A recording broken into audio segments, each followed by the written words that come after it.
Welcome to the Big Dog Crypto Podcast. This is your number one crypto podcast to hear directly from the movers and shakers, innovators, and disruptors in the cryptocurrency industry. Follow on Twitter for updates and to communicate directly at Woof Big Dog. That's at Woof Big DAWG. Digital Bits is a protocol layer blockchain focused on supporting consumer digital assets. This is inclusive of assets such as loyalty and reward points, branded NFTs, fan tokens, and notably branded stablecoins. Find Digital Bits on Twitter at XDB Foundation. Digital Bits, making the future happen today.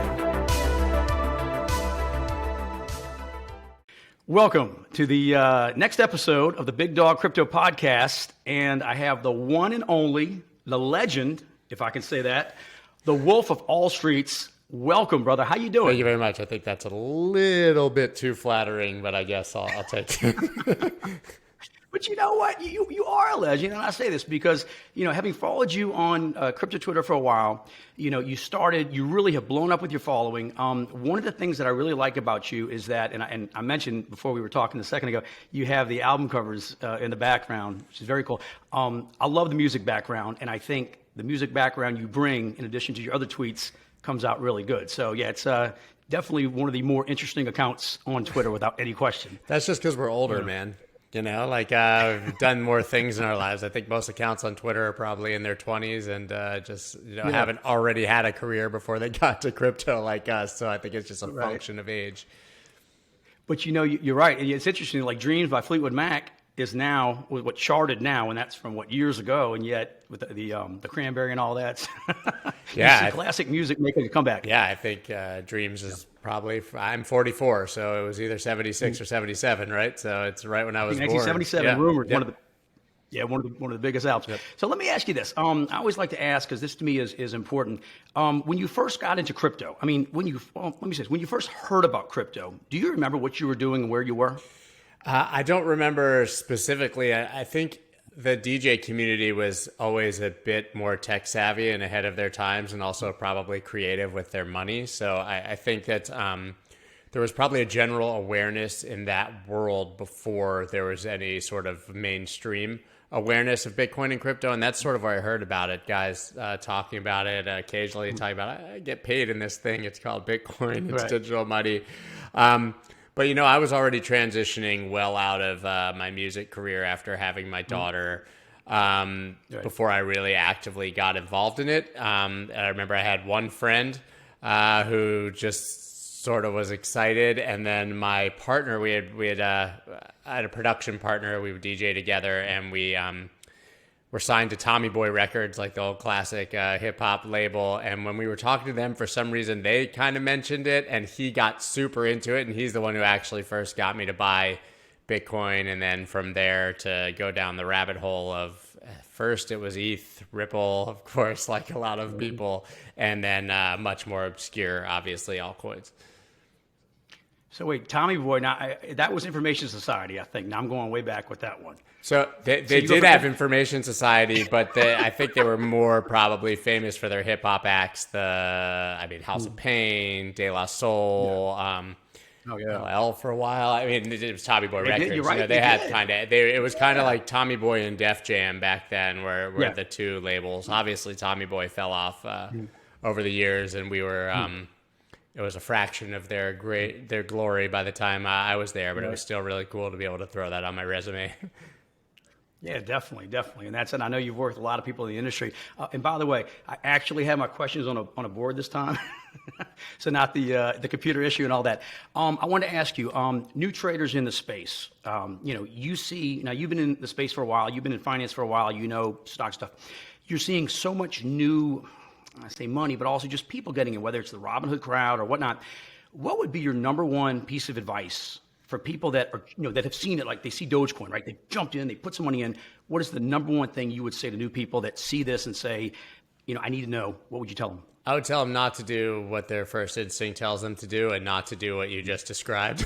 Unfortunately, listen, it's going very well for them at the moment. FOMOing into these coins, but we all know that your average retail investor doesn't know when to sell. So and the pumps eventually dump. So we all largely experienced it at the end of 2017, the beginning of 2018. I think, no matter how much experience you had. But imagine being completely fresh and thinking that Dogecoin or SHIB or one of these is literally the future of money or has some inherent value, which they don't, and riding it all the way back down to the bottom of the cycle, which I think is inevitable for most people. I would say that if you're interested in crypto, first actually learn what you're investing in. Don't just buy it because the number is going to go up. Actually figure out what Bitcoin is, why it's important, and then sort of go down the long tail from there to see if you're actually interested in these other coins. And I would say just buy a little and treat it as an investment and not as a trade in general. People are terrible traders. New people are beyond terrible traders. And so just, don't try to time it. Just, maybe say, hey, I've got $5,000 I want to put into this market. I'm going to dollar cost average into $4,000 of Bitcoin and $1,000 of Ethereum, buying every Monday at 9 a.m. regardless of price. And that's it. And then see how it goes from there. I think you're absolutely right. I think one of the challenges, though, is, one of my neighbors threw 1,000 in Dogecoin at a penny earlier, and then sold at 10x, right? But now he's like, I should have kept it to be at 70,000. And they're seeing things that I'm going to go back to things that people that analyze the market in 2017 and 18, right? We saw things like those go up, and many people that had paper profits, right? They had their Blockfolio or Delta, it looked great, but they never cashed out. So I think to some extent we are creating a new generation of bag holders. Oh, yeah. I hate to say it like that. Oh, yeah. It is what it is. Yeah, I 100% agree with that. Listen, history doesn't repeat itself, but it definitely rhymes. And every speculative bubble has led to the same conclusion. I don't think that's the case for Bitcoin or for Ethereum necessarily, or even all these kind of older coins that we're seeing move, but certainly things that are created as jokes that are advertised as being created as jokes. Nobody's even pretending they have value. Right? The SHIB is the highest volume coin at the moment, is in the top 20 by market cap. And you go on the website, or on CoinGecko to see what it's worth, and the market capitalization has a question mark. Literally, they can print as many as they want. Their pitch is you can buy billions of trillions of these instead of Doge. We know where that leads. And listen, I'm not even arguing with their right to do it, to create it, to have fun. I just think that people need to understand that, and most people don't. They just buy somewhat blindly. Understand the risk. So that would actually bring to the next question. When you look at your time, and I'm just going to say in trading in general, what is the worst experience, like the worst, I don't want to say worst trade, but just in general, the worst thing that you saw, that you learned from, and to this day you still think about, and you don't make that mistake again? Well, I lost everything on a single stock in around 2012. I had valuable information about how this pharmaceutical company had this blood thinning that was going to get approved by the FDA imminently, and I basically took everything and put it into that. It was traded publicly, and it was literally delisted like a shit coin. From the actual stock market, and went to zero, and I rode it all the way down to the bottom until I had nothing left. Wow, that almost sounds like a rug pull on an altcoin issue. Yeah, I got rug pulled by a public company regulated in the United States. That's the thing. It's like, this is such an unregulated space, and you look at the stock market, and it's like there's differences, and we're kind of on hyperspeed, but there are some similarities. Oh. There's no doubt, and I don't think people realize that. Yeah, absolutely. Yeah. I think that the crypto market is like legacy markets on crack. Everything is amplified.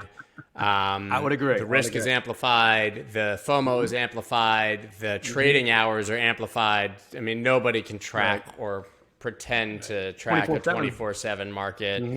It leads to incredible fatigue, bad decision making, lack of sleep, not having a well-rounded life, all very dangerous things that even other markets can lead to. But at least, the stock market closes and you go chill for the weekend or the night, and that's just not the case here. Even Forex, that's 24 hours, closes on the weekend, basically, when you're trading. So, yeah. Well, look, the crypto people, and we love them, but it's 24/7, and whether it's in Telegram talking about something or whatnot, and it's for projects, you have a constant, you have to do stuff for that. Want to ask you this, too. When you talk to people, because, you're on crypto Twitter, you're easily one of the top accounts, and I've always told you that. I appreciate our interaction over the years. Love it. But you tweet a lot. I mean, you tweet a lot. You're also very interactive with the people that follow you.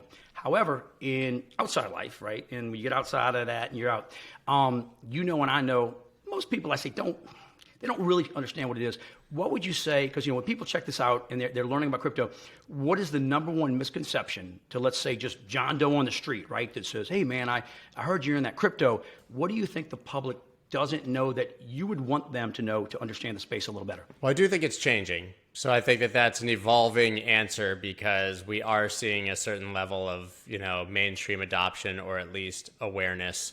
Newsweek reported that tens of millions of people own crypto in the United States. And, I think that that's amplified dramatically worldwide. So I do think at least we have a starting point for the conversation now, which we did not probably at the last cycle, 2016, 17, 18. But I think we all know the common misconceptions because they're the ones that are pounded into our heads by the media. Only for criminals and drug dealers, only for money laundering, destroying the environment, unregulated casino, made out of thin air, all the kind of things that we can refute that people probably just don't understand, that a simple conversation hopefully can at least dispel some of those myths. It's interesting, and speaking of that, somebody the other day was asking me, he wanted to get into it, and I said, I think it was with Chase, and I said, you can't, at least last I've checked, have an account at Chase and buy Bitcoin. They're not going to let you do that, but JP Morgan has the trading desk for institutional. So it's like, it's that double standard even with, big business. It's coming, though. It's coming, and it's coming whether they want it or not, which is sort of the funny part. You bring up J.P. Morgan. I mean, Jamie Dimon, their CEO, is one of the most outspoken critics of Bitcoin and crypto, literally, that has ever walked the planet, at least publicly. It's dangerous. If I even see my employees trading it, I'm going to fire them. We know his whole narrative. Right. And while they're creating J.P. Morgan coin and probably buying it up and giving their clients, rich clients, which is a very important differentiation, access. Bottom line is, no matter how much you hate it, if you want to keep your customers, you have to offer what they want, and people are demanding crypto services now, right? So Morgan Stanley already opened. JP Morgan's opening. We see Goldman talking about it. It's coming to everywhere, and that will trickle down to, I think, retail banks and all the way. But yes, right now it's hard to gain exposure through your Schwab account, Do you, so Bitcoin ETF this year, yes or no? Man, I was really bullish on it until Gensler's comments, the head of the SEC, in the last couple of days. To be transparent, I'm invested in one of the three that's up right now for consideration, the Valkyrie ETF, and I invested quite a long time ago. The CEO of Valkyrie, when I invested, said he thought 3 years, and that was only a few months ago. But then they filed, and he went to, hey, man, maybe there's a chance this happens this summer. But I think, it seems like the SEC is more focused on defining the assets, making sure that exchanges are compliant, and then maybe they'll take the step towards an ETF. But an ETF, in my mind, is absolutely inevitable. We have precedent from Canada, other countries. I mean, when Canada opened their first Bitcoin ETF, the volumes were record-breaking for basically everything that had ever been traded in Canada. It's been proven it can be done safely.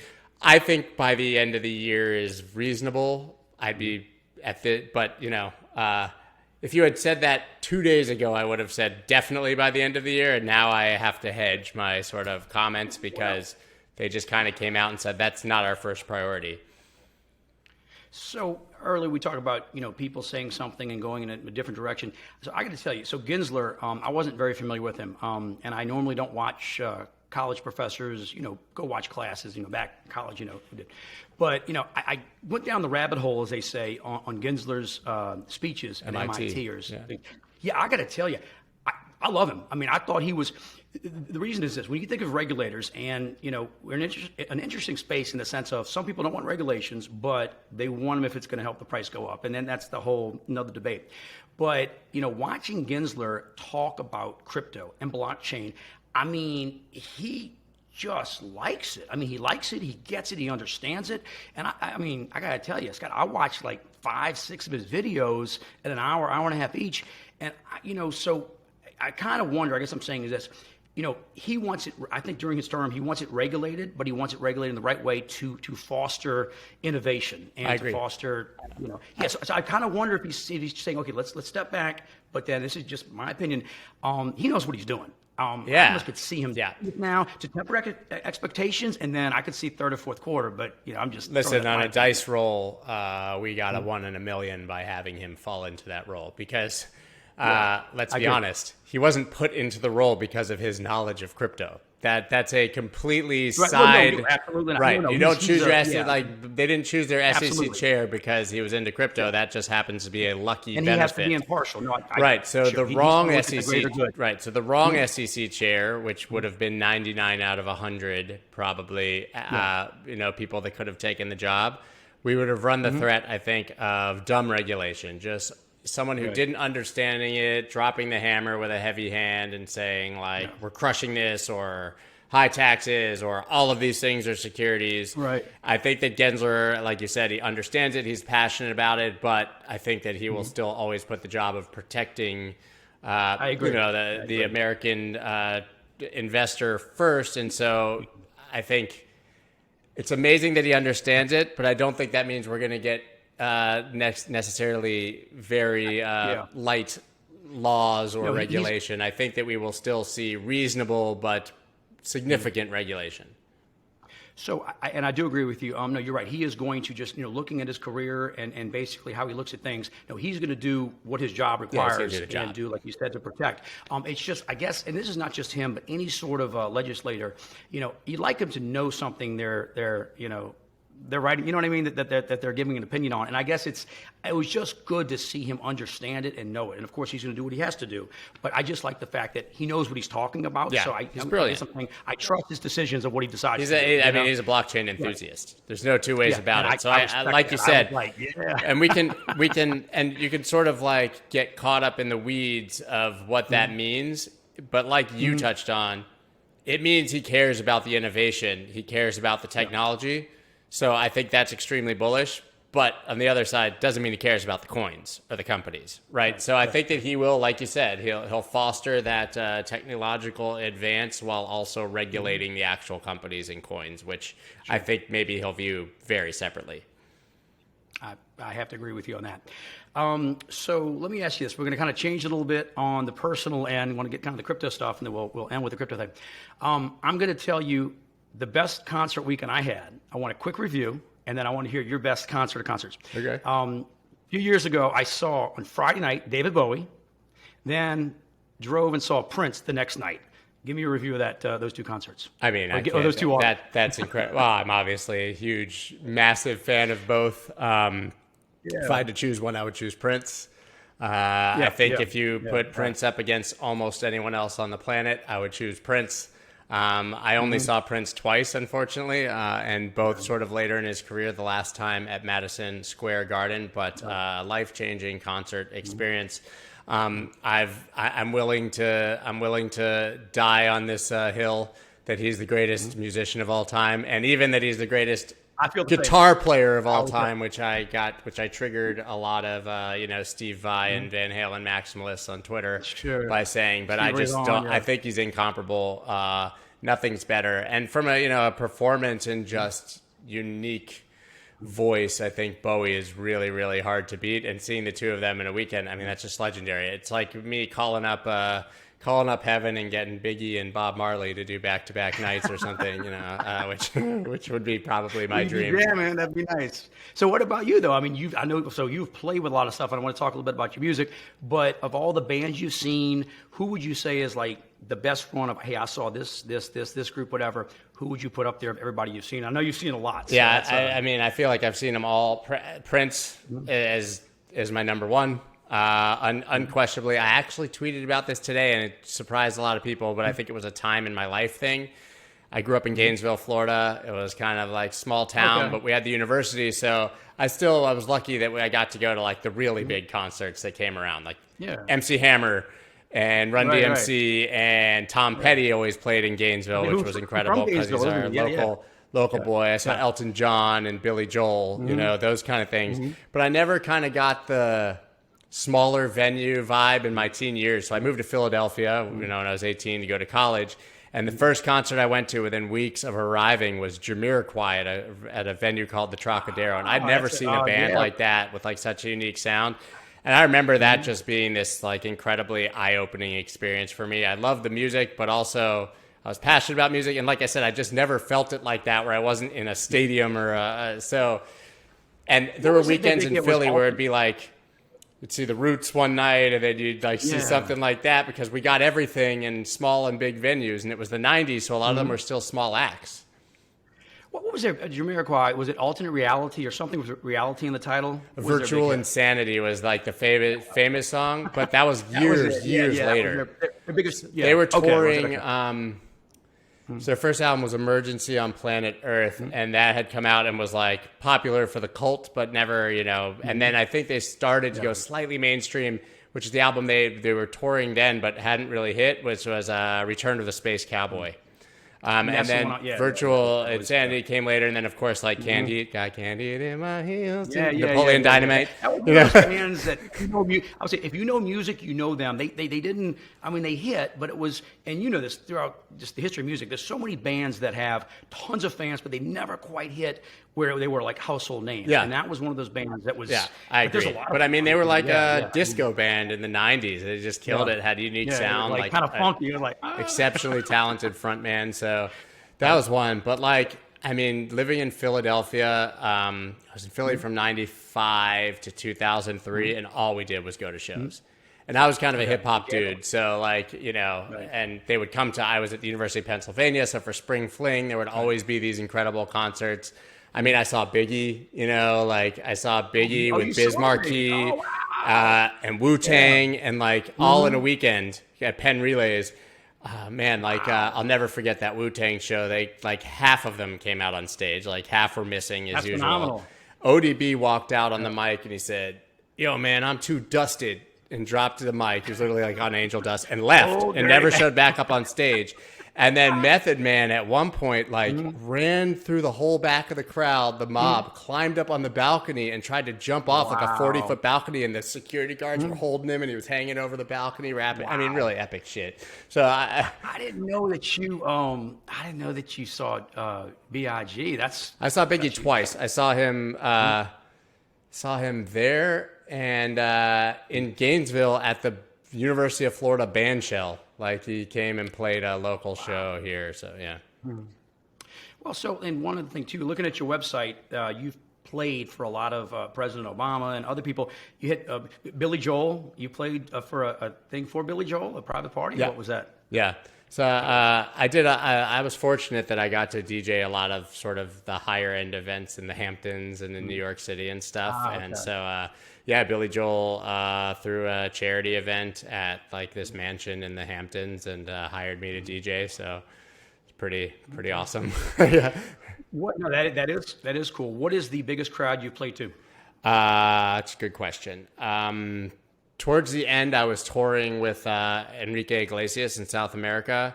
So we were playing, like I was an opening act. So we were playing soccer stadiums, you know, South American soccer stadiums. That's huge, And in 2006, I toured Japan with an artist named Toshi Kubota, who's kind of like the Michael Jackson of Japan. It was his 20th anniversary tour. And so like the back half of that tour was stadiums in Japan. So, you know, soccer that... You know, so easily, I mean, 60, 70,000, you know, 50, 60,000. Yeah. And the smaller ones would be like basketball, like Madison Square Garden, 20, 30,000. Yeah. That's fantastic. And then Ball and Oates, I gotta say, people check out the Melker project. Big Hall and Oates fan. You do a lot of remixes. I listened to the Fleetwood Mac Dreams remix, and then of course the Hall and Oates. So I want to ask you, as a pure song, Sarah Smile or I Can't Go For That, which one do you like better as a song? I mean, I just have such a personal affinity for I Can't Go For That. It's just like, it's one of those songs that like resonates with certain memories in my life. You know how that is? Yeah. Like that song just always seemed to be there at certain times. But Sarah Smile is probably a better song, objectively, and one of the better songs of all time. I don't know, but I Can't Go For That is just a jam. Like, and you can listen to it in any moods, right? So I Can't Go For That. Yeah. You can like chill to it. You can also kind of like go to a club and it comes on and it makes you dance. I think that's a rare. Yeah, and they had one with us, live from Daryl's house with CeeLo Green, which is really good. Yeah, so it's just I've seen different, and then yours, which I think is phenomenal. It's just, I think as a song, talk about a classic song, people need to pull that up just because the beat is great. So yeah. So what's okay? So and the last thing on the music thing, if Prince were alive today, we know how he fought for his rights in the '90s. Do you think he would be into cryptocurrency, and would he start a cryptocurrency? I think he'd be into it, but I don't think he would start one. I think, I don't know. That's a good question. I think that you basically answered the question, which is that he was clearly a fierce individualist, and was not afraid to be himself and to speak for the rights of others to do so. So I think that the very core ethos of Bitcoin and crypto would probably speak to him. I just feel like if he was alive now, he would be so indifferent to actually going out of his way to do anything like that. It would probably just not be on the radar. And also he would just probably be afraid of the optics or of it being some sort of scam or something. But I don't know. That's a hard question whether he would start one, but I'm pretty confident that he would be a huge fan. Okay. And final question. When do you see, and I know sometimes it's, I say challenge to make predictions because so many things can happen. You're hearing about an alt run or alt season, it seems like it's underway. Some have said it may end in the summer. Some have said it may end in the fall. Some said it may go into 2022. When do you think, in your opinion, is alt season? Are we going to have something like 4 years ago, or is it going to be different? What would you tell people? It's just your opinion. I mean, to some degree, I think we have. It's already happened. I'm not saying that means it won't continue, but if by any metric that you look at, the levels of Bitcoin dominance, whatever they are, I mean, they're approaching the lowest they ever were at the peak alt seasons of 2017. I think the problem is for expecting a similar alt season is that it's just a very different market now. First of all, we have like the proliferation of decentralized exchanges, access to anyone, anywhere to just 10 times as many coins as we had a few years ago. So when you look at Bitcoin dominance, you have to also consider the fact that there's a lot more coins to dominate Bitcoin. When you're considering the market cap of 10,000 coins instead of 2,000 coins, it's just a very different environment. But I think, last summer we had this massive DeFi boom where like everything was going 100 and 200x, and then that bubble popped right last summer, and we saw sort of the rug pulls and the insanity end. Then we've seen the sort of rise of the NFTs, which has been absolutely insane. And now we're seeing the absolute like monster moves by these dinosaur coins. As 88 XRP first, and BNB is going nuts. Now we have ETH and Litecoin. It seems EOS is following. So I think it's like we have alt seasons in specific markets without it being everywhere. Like if you've been in low caps this whole time that like large caps have been moving, you're getting slaughtered. Right. So let me out. Yeah. No, do you see Bitcoin doing a retracement of 80% and going up and peaking, or do you even want to take a guess at that, or is it just? I think Bitcoin. I hate predictions, like you said, because nobody has a crystal ball and there's no upside. But like, I think it's going into the 200,000s on this cycle, which is only like a 5x, 4 or 5x, nothing. It's nothing. What kind of retracement do you see? Well, I think we'll see our normal 30% retracements and 35% panics, but I don't think we see that 80%. And I'm not sure we'll see that 80% retracement again. I don't believe necessarily in the permanent bull market super cycle. I think that's hopium of the finest order, although I love it. Sure. Markets cycle, you know what I mean? And this one, to believe that this one will be any different, I think is a little bit probably naive, or at least just sort of a fun narrative. But the reality is, I think we'll go way up and then, come back down to like I have no idea, but like say, go to 260 and come back to 100. And then go to 700 and come back to 300, Yeah, something like that. I mean, but it's like you're talking about the alt season. Like, I think that alts, they're sort of becoming less correlated to Bitcoin. People are trading a lot of alts on Ethereum and USDT pairs. It's not the same market where everything was on a Bitcoin pair. So I think that we will continue to see certain pockets of alts just have these massive runs continuously, regardless of what Bitcoin does. That makes sense. Well, I want to thank you. I appreciate you coming on the podcast. How can people find you on social media? With Twitter. Twitter's the place, man. At Scott Melker, SCOTTMELKER. Everything else is linked there. You can find it, and that's definitely where I'm spitting my ADD brain all over the page on a daily basis. So a little bit of everything. Well, brother, look, thank you for making the time to come on. I appreciate it very much, and we'll look forward to continuing the dialogue and conversation on Twitter, because that to me is the place to learn about stuff, and you definitely are tweeting a lot. So I appreciate it. Anytime, man, and I do, I want to say, personally, I value your very positive influence and impact and interaction on Twitter. Thank you. I could have, without ever seeing your face, I could have said, well, this guy's an actual adult. Try to be a time. Nice to have that confirmed. But yeah, you're a great add to the community. Thank you. Well, thank you, brother. I appreciate it. It means a lot. Cool. Thank you very much. And this is the newest episode of the Big Dog Crypto Podcast with the Wolf of All Streets. Thanks once again for being on. Appreciate it, brother. Thank you. You've been listening to the Big Dog Crypto Podcast. Follow on Twitter at WoofBigDog. Woof, big DAWG. And run faster than the competition. Woof, woof.